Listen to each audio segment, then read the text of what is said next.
Rannus B1200 karikavõitja.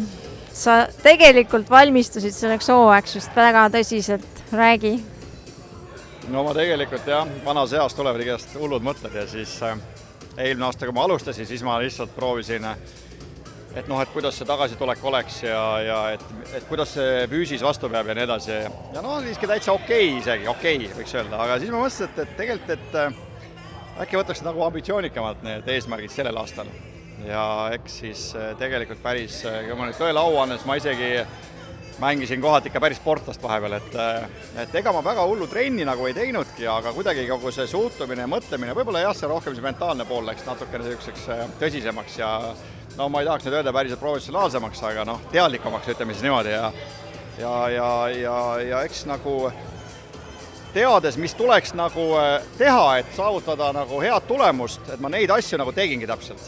Et see ei pea alati olema nagu kas jõusaalis rapsimine või rajal sõitmine, et need on muud asjad ka, et ma just lähenesin siis niipidi sellele hooajale.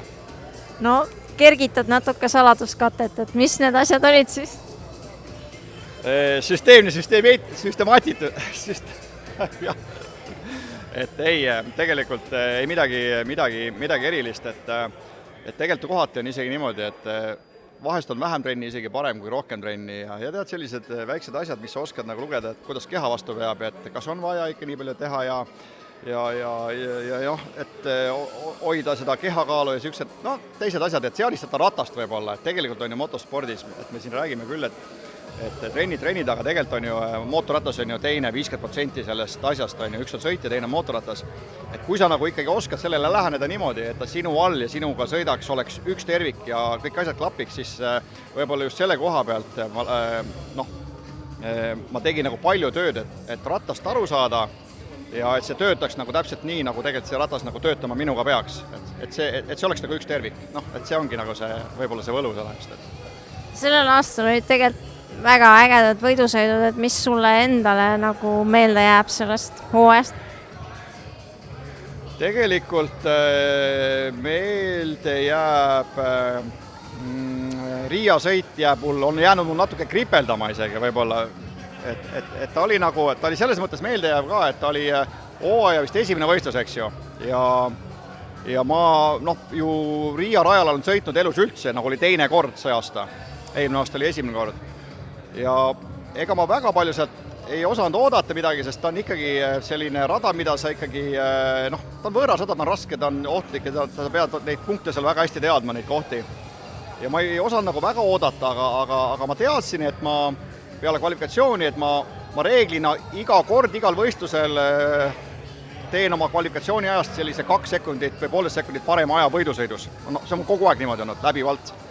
Ja ma vaatasin neid aegasid ja mõtlesin, et kui ma nüüd sõidaks näiteks, niimoodi ise mõeldes, et paar sekundit kiiremini, et võib-olla siit võiks ju täitsa siuke okei koht tulla, Ja kui see sõit nagu lahti läks, start õnnestus, ma sõitsin ju kogu aeg põhimõtteliselt teisel kohal terve võidusõidu ja ma kuidagi ei saanud sellest eesolevast konkurendist Leedukast mööda, sest ma ei tundnud seda rada, ma ei teadnud täpselt neid möödumiskohti seal väga hästi ja ma ei leidnud neid. Ja juhtus nii, et tänu siis tema kiiruse ja nagu tempo aeglustamisele ka minul tempo aeglustus ja ma ei saanud tast mööda ja siis tuli üks kiire Läti võidusõidu tagant ja sõitis viimasel ringil nii minust kui liidrist mööda ja võitis ära ja ma jäin 3. Ja tegelikult oli mul üks see hea võimalus sellest ka korra liidriks tõusta, aga ma ei lõpetanud manöövrit, ehk siis see oligi see, et see natuke jääb kripeldama, aga muidu iseenesest peale seda läks nagu kuidagi nagu kuidas öelda, isegi nagu lihtsalt või kergelt need ülejäänud võidusõidud, et siin need Pärnud ja Soomed, et need olid juba siuksed mõnusad ja väga lahedad, et see Riia võib-olla võidusõit ongi see kõige siuke meelde. Te olete oma Biker 24 klubi ka vist väga mõnusalt tööle saanud. Kuidas? Te olete oma Biker 24 klubi ka väga mõnusalt tööle saanud. Nii nagu ma ütlesingi Marko väikest meelet üle andes, et see on tegelikult jube oluline. Et me oleme näinud ka varasemalt neid sõitjaid, kes, ma võiks öelda, kes on tänu tiimile ja meeskonnale ja selle toetavale seljatagusele ikkagi nagu häid tulemusi saavutanud. Ja on teisi sõitjaid nii Eestis kui mujal, kes on väga kiired, aga nad töötavad nagu üksi ja neil ei ole nagu sellist jõudu taga, meeskonda, et seda nagu ei taju esialgu, paljud ja noored eelkõige, et neile peab seda meeskonda nagu pakkuma, et nad et see just nimelt see tiim, see küünalnuki tunne, see meeskond, sa tead, et sul on kuskil kukla taga, et see ei pea midagi tähendama ei majanduslikult ega rahalikult ega mitte midagi, et sa ei saa küll, aga see, et sul on kuidagi abi, kas sa vajad seda abi või vaja, see on nagu iseküsimus. Aga jaa, et miski selles on, ütleme siis nii, et mitme mehe jõud siis võib-olla on see ja see sünergia, mis tekib, et ikkagi kas või meeskonnana väljas olles ühes tiimis, loomulikult seal ju abistatakse üksteist, aga jaa, et ma ütleks küll, et ikkagi see taustajõud, see meeskond on ikkagi võlusana. Järgmine aasta ootavad veel suuremad väljakutsed?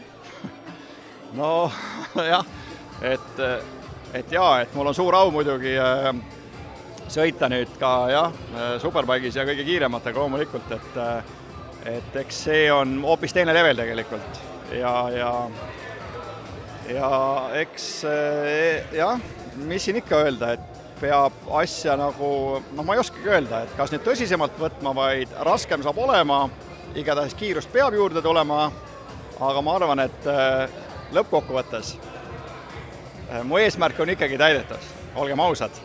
Ja see, et ma nüüd saan sõita Superbike'is muidugi, see on äge, püüan seal ka muidugi teha elu tuliseks kangetele konkurentidele, eks paistab, kas see õnnestub, see on iseküsimus, aga jaa, et järgmine aasta kindlasti ja siis juba